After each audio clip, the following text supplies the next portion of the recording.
الحمدللہ والصلاة والسلام علی رسول اللہ۔ قبروں کی توہین کرنا جائز نہیں۔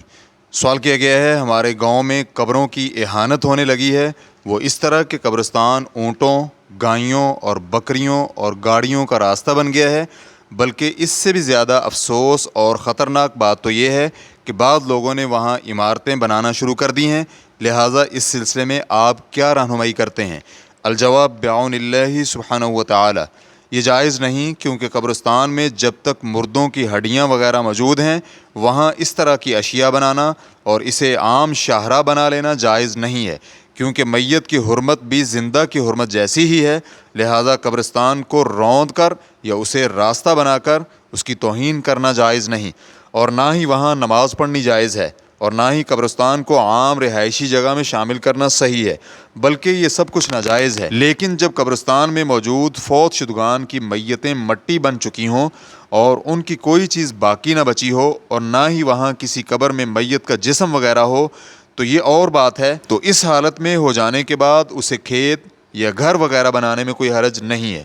لیکن جب اس میں مردے دفن ہوں اور وہاں ان کی باقیات موجود ہوں تو پھر اس کا استعمال اور وہاں شار عام بنانا جائز نہیں، کیونکہ مسلمان شخص کی میت تم سے پہلے اس جگہ جا چکی ہے، اور وہ پہلے جانے کی بنا پر اس کی زیادہ حقدار ہے اور اس کی حرمت بھی ہے۔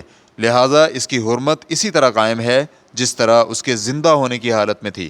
جب نبی اکرم صلی اللہ علیہ وآلہ وسلم نے ایک شخص کو قبریں رونتے ہوئے دیکھا تو فرمانے لگے، تم میں سے کوئی ایک شخص کسی انگارے پر بیٹھے اور اس کے کپڑے جل جائیں اور اس کی جلد بھی، یہ اس کے لیے قبر پر بیٹھنے سے زیادہ بہتر ہے۔ ریفرنس کے لیے دیکھیے صحیح مسلم حدیث نمبر 9711، سنن ابی داؤد حدیث نمبر 3228۔ تو یہ ڈراوا اور تحذیر اس لیے ہے کہ اس کام میں مسلمان کی توہین تھی، اور علماء کرام نے بیان کیا ہے کہ قبرستان میں قضائے حاجت حرام ہے اور قبروں پر بیٹھنا جائز نہیں، کیونکہ رسول اکرم صلی اللہ علیہ وآلہ وسلم کا فرمان ہے، قبروں پر نہ بیٹھو اور نہ ہی ان کی جانب رخ کر کے نماز پڑھو۔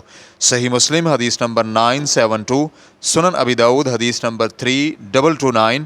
اور نہ تو اس پر ٹیک لگانی جائز ہے اور نہ ہی پاؤں کے ساتھ قبر کو روندنا یا اس کی اہانت کرنا، یہ سب کچھ ناجائز ہے۔ ریفرنس کے لیے دیکھیے فتاوی فضیلت الشیخ عبداللہ بن حمید، صفحہ نمبر 161۔ واللہ تعالی اعلم۔